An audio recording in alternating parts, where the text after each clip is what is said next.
All right, so as we saw, the world of sustainability is very complex. There is a lot of issues, there's a lot of causes that you can get involved in.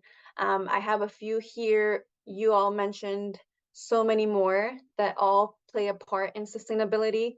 Um, you know, I hear so often that somebody says like, "Oh, why are you worried about being zero waste when like deforestation is happening and that has a bigger impact?" Or why do you volunteer with Surfrider that focuses on ocean protection when there's soil erosion and that's going to be the determining factor of whether the planet persists or not? Um, and what I usually respond to that is that every single one of these things is important. And unfortunately, we gotten ourselves in a place where we've kind of created all of these issues for ourselves that we need to address. And every single one of these has to be addressed in order to have a more sustainable planet. And with that, I want to invite you to just get involved in any of these. And any decision that you make, if you decide to, attack clean energy, if you decide to get involved in, fixing the industrial agricultural system that we have, those are all correct. So it doesn't matter what you choose to get involved in. You are making an impact in that specific area, and that specific area is necessary for the overall sustainability of people and planet. So just don't let people be like, oh, you should be focusing on clean energy because plastic is like a small problem, or whatever they might say to you. Whatever decision you make is the correct one. I also love to mention that there are actually people that already know what to do on this planet. There's indigenous communities all over the world that know exactly how to work with our planet because they lived symbiotically with it for so many years. And they are also the ones that are at the front lines of all environmental activism. And sometimes that's not portrayed in the media. I think I was very happy to see last year in November where the indigenous people of Ecuador were actually put on a lot of the news, the big news outlets, because they won a case, a legal case to get their land back after fighting for over 80 years. And I did see that being disseminated in the media a lot more than is usual. But even though we don't see it every day, just know that they're on the front lines of this fight as well, right? And they're also the ones that are being affected the most. As it is with most social justice cases, the minorities are usually the ones that are being affected the most. So we have indigenous communities all over the world being displaced due to climate change, or their forest being cut down for production of goods and services for for first world countries. And they're really the ones feeling it the most, and in the future that will also be affected the most. So this is something to keep in mind, because we could really gain a lot of wisdom from these communities while also helping them, because they will be fronting the most of this effect. And despite them being the most affected, who is really causing these environmental issues, right? So when we look at carbon, we have the data to prove that the top 100 companies are responsible for 71% of global emissions. So when we're talking about reducing our carbon emissions as an individual, that was actually something that was created by BP Mobile, which is a big oil company, right? And this was so that we started thinking about the issue being within ourselves and not in their company, right? But as you can see here, like even China Coal, which is the largest coal company, that's 14.3% just with that one company that is creating these global emissions, right? And that's just with emissions. If we look at, for example, the plastic problem, we can look to these huge corporations, these top 5 corporate plastic polluters that are causing this. And what really frustrates me about the industry is that if you have somebody that's like Coca-Cola and you're like, okay, well, I will just stop drinking Coca-Cola to not support that. Unfortunately, they have all of these other companies that are under them, right? That we might not think about as, for example, Unilever is a huge corporation, right? I know myself, my whole life, I grew up with Nor Suiza. That's what we used to season everything. And that's what my grandma used until the last day of her life. She was using Nor Suiza. And who, like, I would have never thought that that was part of this big conglomerate called Unilever, which is one of the top corporate plastic polluters, right? So we have to be very careful about what we're buying. And I'll get more into that in a little bit, but it is a little bit of a hidden truth, right? We might think, okay, I just won't buy any Coca-Cola products, but then under that, there's so many other ones, right? That they're trying to use to deceive us and to greenwash, right? If we look at deforestation, for example, we also have these top four companies that are responsible for most of the deforestation that's happening, whether it be for wood production or whether it be for meat production as well for cattle. For one reason or another, these companies are responsible for most of the deforestation, right? So when we're thinking about, oh, you should be using recycled paper. Yes, you should be using recycled paper, but that's a lot of stress to put on ourselves if we're, if we can't get our hands on that, when these big, huge corporations are actually the ones doing the most impact. Oh, not going. So I have a question actually for the room or for Zoom, if you just want to unmute if you feel comfortable, or in the chat. How do these companies see nature? That's kind of just something I wanted to throw out there to get kind of like some thoughts brewing, and feel free to jump in. Um, how do they see nature, all these corporations I just mentioned? And I think you have some in the chat, Mari Cruz. Next. As a resource to extract, as a resource, abundant resources for free, resource cash cow, an expense. Ooh, that's a good one. I hadn't gotten that one before. An unlimited resource. Yes. So as a consumable product, they can turn into money. A given. Yes. Thank you so much for those. Yes, that's exactly what I was getting at, right? They see it as raw material. They see it as something that will always be there to offer them what they need to make profit, right? And how do they see us, the customer, the consumer?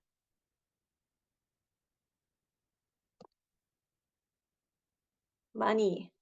Ooh, playground. I like that one. Another cash cow. Yes, Sophia. Unaware, easily influenced. Money, money. Yes.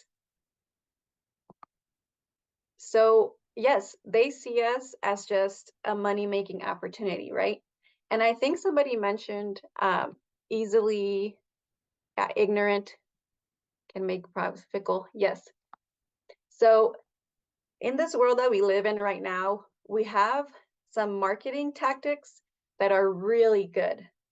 Like there's their marketing teams are using subconscious thought to kind of guide us in our consumer um, habits, right? So they're getting really deep in our psyche in order to make us buy their products, right? So we're not seen as one of them, right? As a consumer, they're like, okay, how can I trick them really into buying my product? Because if you tell any human what it costs to make that product, and I'm talking about human capital, deforestation, plastic pollution, all these things, if you were to put that on the tag along with the price, nobody would buy it, right? So they're actually seeing us as kind of dumb, right? And I'm not just saying this as an outsider, like I have relationships with marketing teams for big corporations that have said that it's literally their marketing strategy is to trick us, and that usually it's not that difficult. So they really truly believe that we are just dumb people that will buy whatever they put in front of us, right? Now, I wanted to bring this question of how do indigenous people see nature and how do they see us?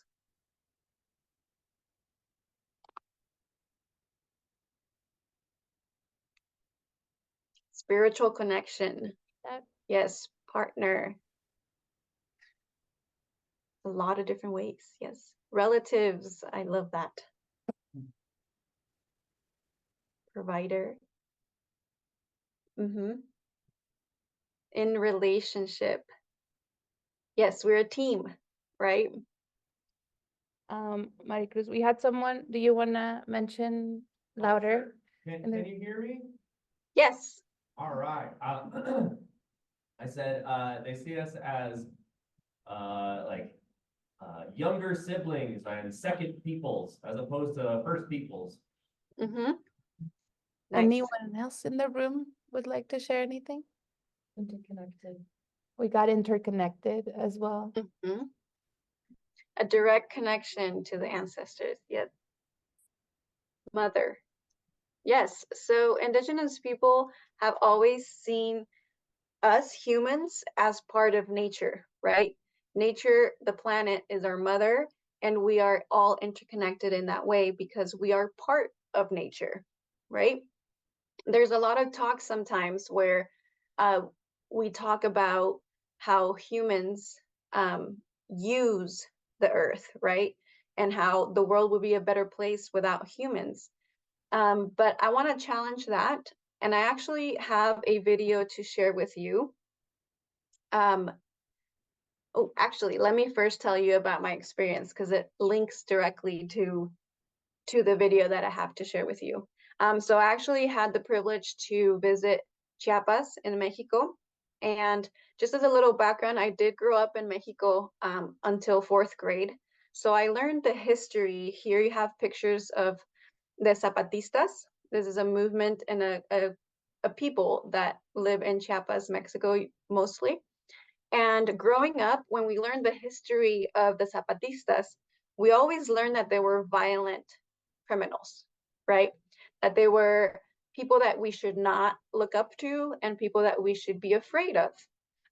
So when I went to Chiapas, I really wanted to understand where the Zapatistas were coming from, because at this point in my life, I was already questioning everything, especially the history that we're taught in school. So I went to one of their, they call them caracoles, that's their communities that they have built for themselves. And I visited one of them and spoke to the people that were there, right?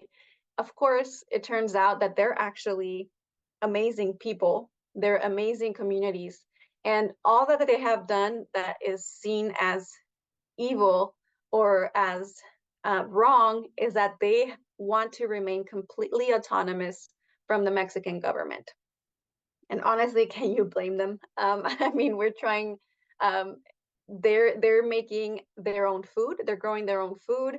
They have their own hospitals. They have their own schools, and everything is around surrounded by making a better world. And I just was so impacted by this. One of their big sayings is respect our existence or expect our resistance. You can see here the pictures. They have beanies on covering their faces. And this is because they've had to stand up to the Mexican government on several occasions. And yes, they have taken up arms in order to defend themselves against the Mexican government trying to take their land. So is this idea of somehow, because they're trying to be autonomous, they're villainized, right? In at least in Mexican culture. But after going to visit them, I took this picture in their communities, and they talk about how our food is our medicine and our medicine is our food. And so one of the big impactful conversations I had was that they had only herbs in their hospital to treat their people. And that's because they all eat the food that they grow. So then all of their diseases and ailments can be treated with the same land, right? So the same medicine that's produced in their land can treat most ailments that they had. And I asked if they ever have outsiders come into their hospitals, and they said that sometimes they open up their doors, but their medicines, their herbal medicines, don't work on people that are not eating their food, right? People that are eating these processed foods that are so abundant in our daily modern life, right?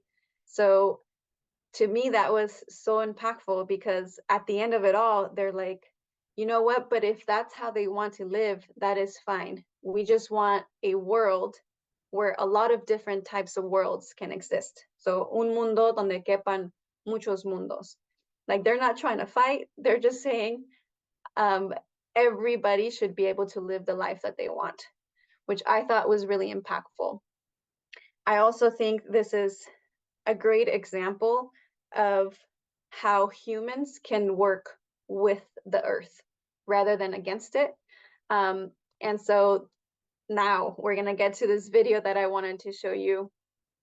So let me go ahead and switch over.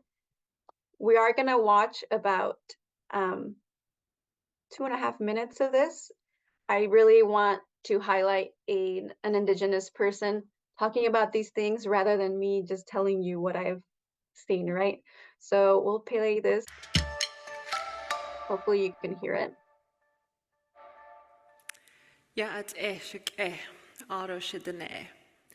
Greetings, my relatives and my people. She'e Lila June Yanishye.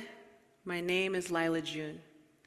Nanisht Ejitchachitni Nishlan. I come from the Nanisht Ejitchachitni matrilineal clan of the Dene Nation. We are also incorrectly known as the Navajo Nation. We are indigenous to what is now called New Mexico, Arizona, Colorado, and Utah, but we call it Denebakea, the people's land. Taos, New Mexico, Dainasha. I'm originally from Taos, New Mexico. Akwit ego Dene Astananishla. In this manner, I present myself as a Dene woman. I'm here today to share a message of hope. This hope comes from what I've come across in my doctoral research. This hope comes from what Native people have proven is possible. For tens of thousands of years, Native people of this land constructed beautiful gardens all around them. Contrary to the myth of the primitive Indian, we were not passive observers of nature, nor were we wandering bands of nomads looking for a berry to eat or a deer to hunt. No. By and large, we were active agents in shaping the land to produce prolific abundance. We expanded and designed grasslands and forests for the benefit of all life. And in many places, we still do these things. We became what the world calls a keystone species, or a species upon which entire ecosystems depend. And our cultures became keystone cultures, refined over time. Now, much was made last year about the positive environmental effect of the pandemic. As more people stayed home, pollution levels dropped, animals began to reclaim habitat, and the logical leap that many observers seemed to make was that the Earth would be better off without humans. I reject that leap. The Earth may be better off without certain systems we have created, but we are not those systems. We don't have to be, at least. What if I told you that the Earth needs us? What if I told you that we belong here? What if I told you I've seen my people turn deserts into gardens? What if these human hands and minds could be such a great gift to the earth that they sparked new life wherever people and purpose met? Okay, so I'm gonna stop it right there. I did send the link to this video to Michelle, so maybe she could share it as well with all of you because it's a really good video to finish. It's 13 minutes long, and I always get so emotional when I listen to that part specifically, because being in sustainability for over 5 years now, there is a lot of doom, right? And there's a lot of almost resentment and sometimes guilt that I feel as a human. And I feel like that is felt in general in the sustainability space rather than the hope, right? That we as humans can actually work with the planet and fix what we've done, right? So I wanted to kind of brainstorm and give you some ideas of what you can do to help the planet and its people, right? So the first thing, super easy and straightforward, is to do your research. As I mentioned, there are big corporations out there that are trying to trick us, right, into thinking that we're making the right decision. So usually, I'm straight up gonna tell you, I usually Google the brand that I'm about to buy, or a brand that I buy often, and then just see who they're owned by, right? If they're owned by any big corporation, it's usually not the best to support.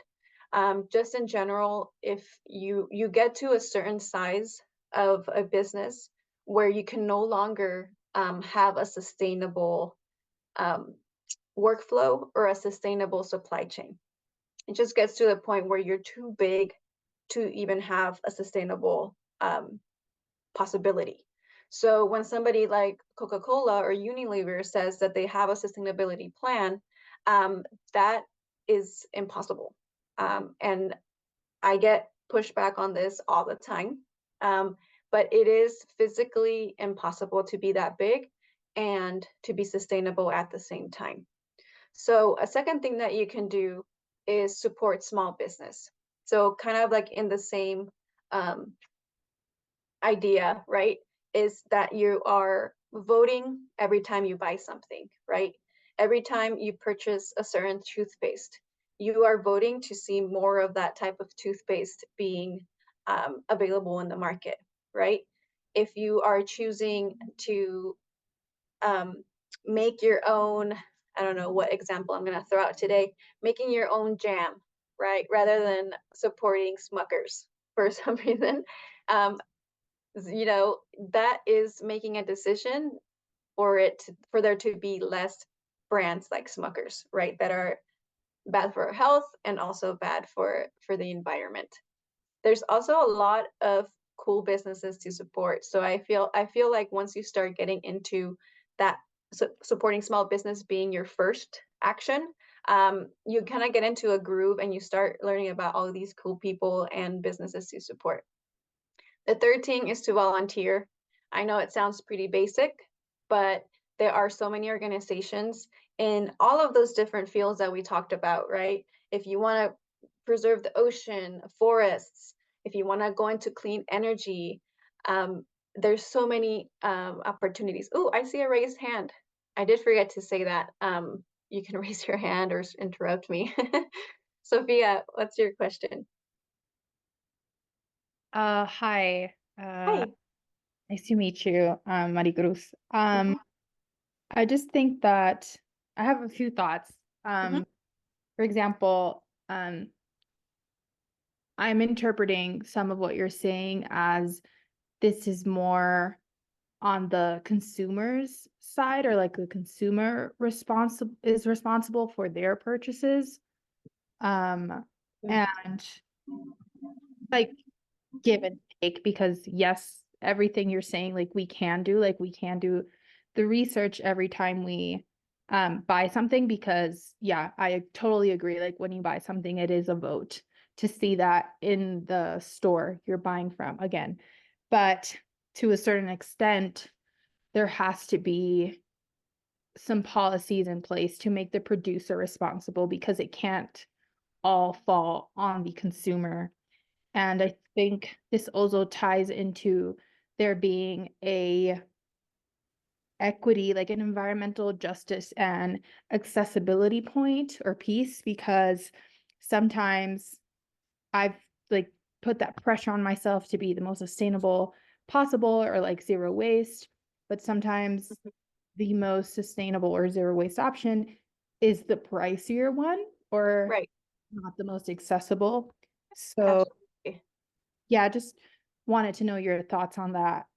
Yes. So just to address the first portion of it, um, the reason I uh, propose these as things that you can do is because the issues that we're dealing with here are so much bigger than what we can physically do, right?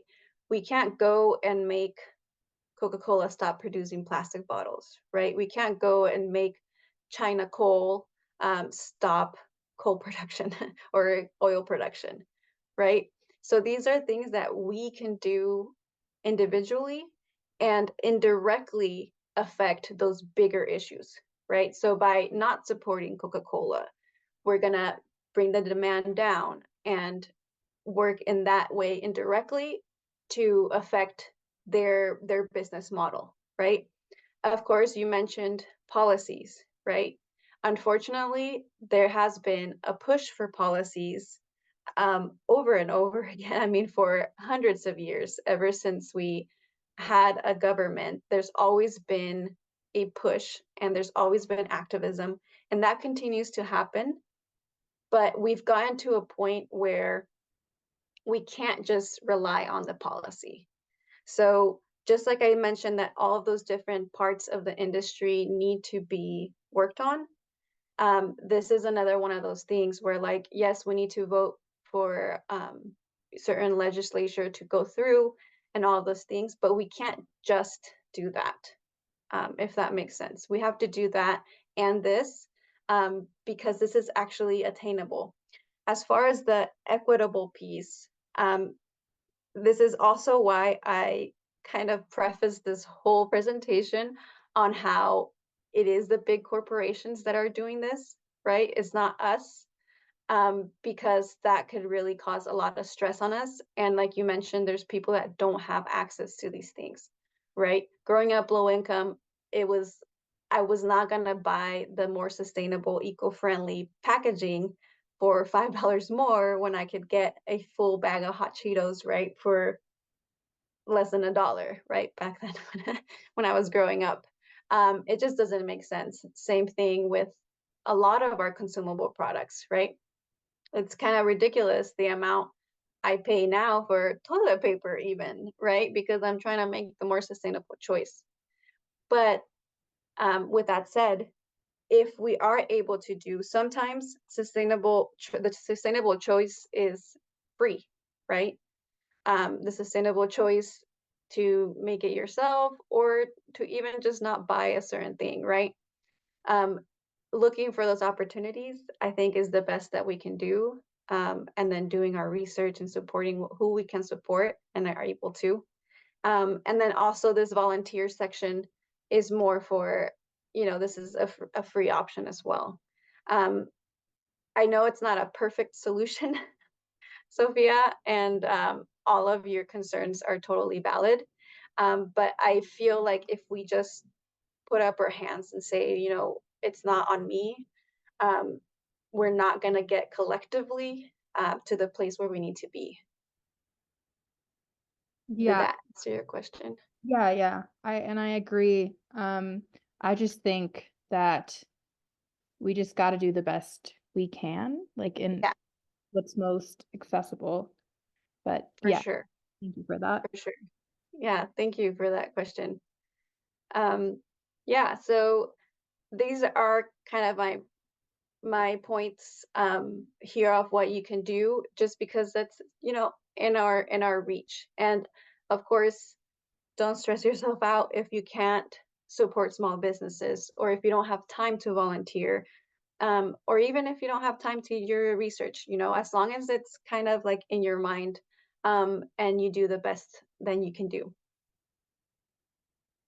I did want to mention, let's see,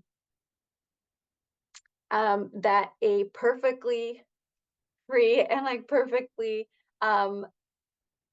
resistance sort of way to go about this too is to love yourself, to try your best, do what you have to do in order to get to a point where we're not falling for those marketing schemes, right?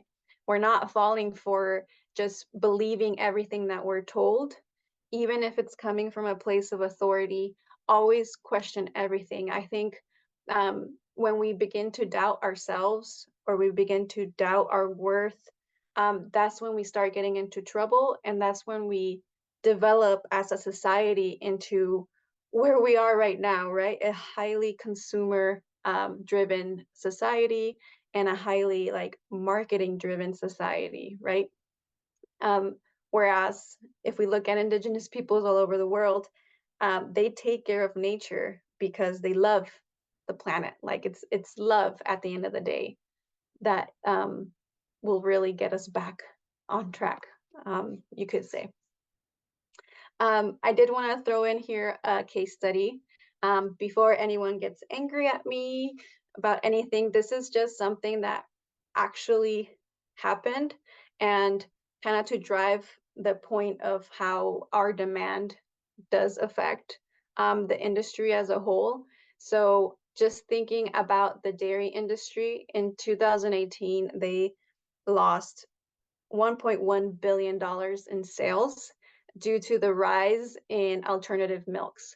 So I don't know if you've noticed, but in the past 5 years or so, alternative milks like oat milks, almond milks, cashew milks, all of these different plant-based milks have really taken over the market. And I know that probably here in California, it's been even more visible than maybe in other parts of the country. But it's really impossible to not find an alternative to dairy when you are in any store here at least in San Diego. And this really made a huge impact in the dairy industry, right? In the dairy industry, there are issues with it, right? We all know about the environmental issues with dairy. I'm not saying that everybody has to go vegan, but we do understand that from a scientific perspective, that it does have a harmful effect, right, in the environment. So this is a perfect example of how the consumers' decisions really drove this industry of the dairy to like lose money. And so a lot of dairy farmers are actually transitioning into making more plant-based alternatives, or just switching into a totally different industry, right? So even though it might be slow, and it will take time, I hope you feel empowered that you do have an effect, right? And of course, at the end of the day, it has to be a collective effort, but starting with yourself is the best way to start making that movement. All right, so I want us all to take a deep breath, because that was a lot that I just talked about, and I do want to leave some time for questions here. But just how are you feeling? Because I definitely do not want this to be an overwhelming sort of presentation. That is not the idea here, but how are people feeling right now in general? I'll look at the chat. Does anyone in the room have any comments? Yes, Izzy. Yeah, hi, can you hear me? Yes. Okay, my name is Izzy. I'm so glad that you came to speak today. It was a really beautiful presentation. Um, I've been very involved in the zero waste movement in college, and Mhm. I personally went zero waste for 2 years. Like I did the whole thing, like made my own shampoo, toothpaste, deodorant, like Yeah. 2 jars of trash, right? Like I was fully in it. And I really believed that I was making a difference. And I started feeling really frustrated and Mhm. confused around like, well, if I refuse to eat this bag of chips that's at my friend's birthday party, is it really doing that much? Like, shouldn't we Right. be boycotting, the chip company? And yeah, I personally felt like I'm not zero waste anymore and I'm like low waste, but I personally like made a transition in my own life that like, no, like we need to really be making institutional level change. And like Mhm. earlier in the presentation, you mentioned like, well, we can't do anything to stand up to, the coal miners or like Apple or whatever, for example, but like why not? Like, we're all graduate students in this space, like, who are going to be leaders in this field. And Mhm. I feel like we can, and like, we are going to be in leadership roles to be able to do that. And like, yes, individual change is really important, but it also, like, we have to push back, I think, against the larger institutions and corporations as well. Right. Um, and yeah, that's just like my personal experience and journey with all of this. And um I just wanted to share that. Nice. Thank you so much for sharing. Yeah, it sounds like when I first started getting involved in sustainability, it was the same thing. And honestly, zero waste has its virtues, right? And it has a lot of its drawbacks as well, right? Because it's not a holistic approach, right? When you're looking at, okay, I'm just going to reduce my waste, that's cool. But what about like the whole product life cycle of whatever you're removing from your life or adding to your life? Like to me, for example, it is much more sustainable to, for example, support a local business rather, and even if their bread comes in a plastic bag, for example, than supporting, I don't know, a business that's in another country, but it comes in a package-free solution, right? So zero waste is a very like narrow-minded sort of movement that I have some issues with. So I totally understand that you got to a point where you were just frustrated because it starts, getting to you where you're like, okay, I'm not producing waste, but everything's still kind of going wrong, right, around me. So I totally get that for sure. And I 100% agree that we need to stick up to those people. What I was trying to avoid here is to put that pressure on you, right? Yes, you are the leaders um, of this industry. You're in school for this, right? Um, but it is not as easy as like standing up to them and then they'll fix it, right? So that's what I was trying to avoid here. But that is definitely necessary, right? When I say volunteer, there are so many like activist organizations that are going up to their doors and sitting with the legislators and doing all those things. That is definitely an option.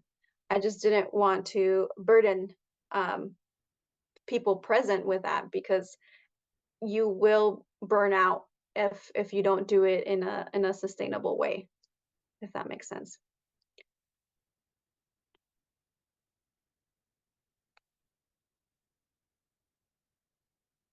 Good, this all makes sense. Sadly, in this program, people cannot seem to break free from the institution. Okay.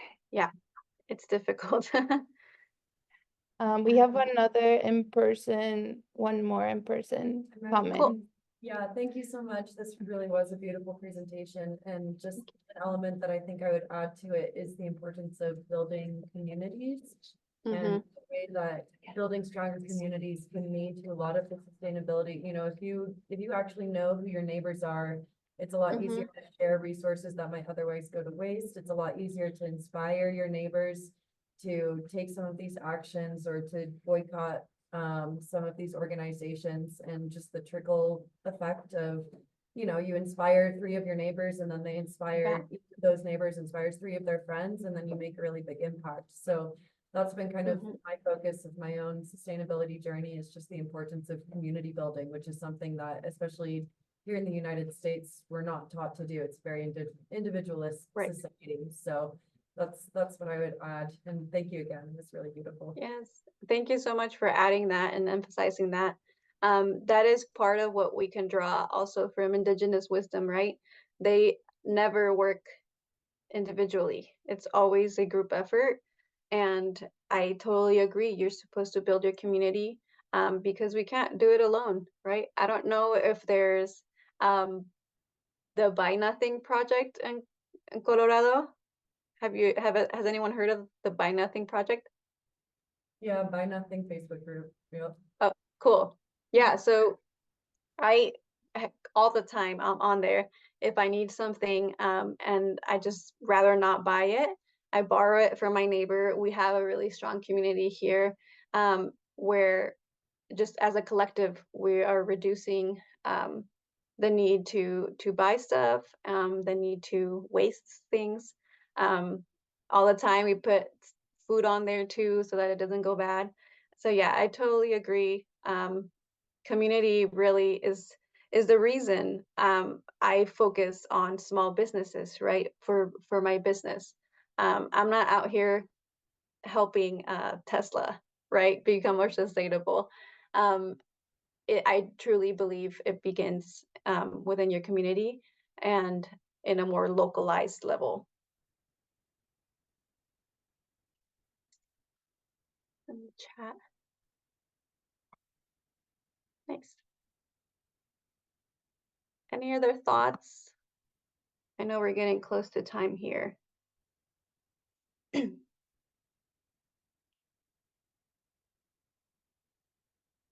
Oh, one question we have in the room. Hi, Yep. my name is AJ Carrillo. It's good to meet a relative. Hi. Primo. I would love to know, do you have like I'm interested in what it takes to be a good ally to Indigenous peoples. Do you have like a top 3 or best idea, you know, something like that? Yeah, I don't know about the best idea, but the very first thing that I always encourage people to do is to understand what land you are residing in, right? There is a website, you can just Google native land map, I believe it's called, and you can put your zip code and it'll tell you exactly what native land you are residing in. It starts with awareness, right? And then I would invite you to learn about the people that inhabited that land and that are probably still inhabiting that land, and learn about their ways. Honestly, I cringe every time I hear somebody just talk to an Indigenous person or to a Native person and just ask them all these questions, right? And be like, well, how do you traditionally make food, or how do you do these things? And it's like, no, do the education part on your own so that you truly understand kind of like how you're coming into the conversation, right? And then in general, I have found that Indigenous communities are always open to talk, right? It's not like you should be afraid to talk to them or like feel awkward about it. There are always local groups in different cities where, or actually you're in school. So there is, I'm guessing there might be a Native Student Alliance, I would hope. um, but that's a good way to start, like in where you're residing currently, and then spread out from there. Is that helpful? But Yes, thank you very much. Yeah. All right. Well, if there's another questions or comments, I would love to stay in touch with you. You can find me in all of these different things. But I am always open for dialogue. I'm always open for questions. I am here for you, and let's fix this place together, because that's how we have to do it in a collective way.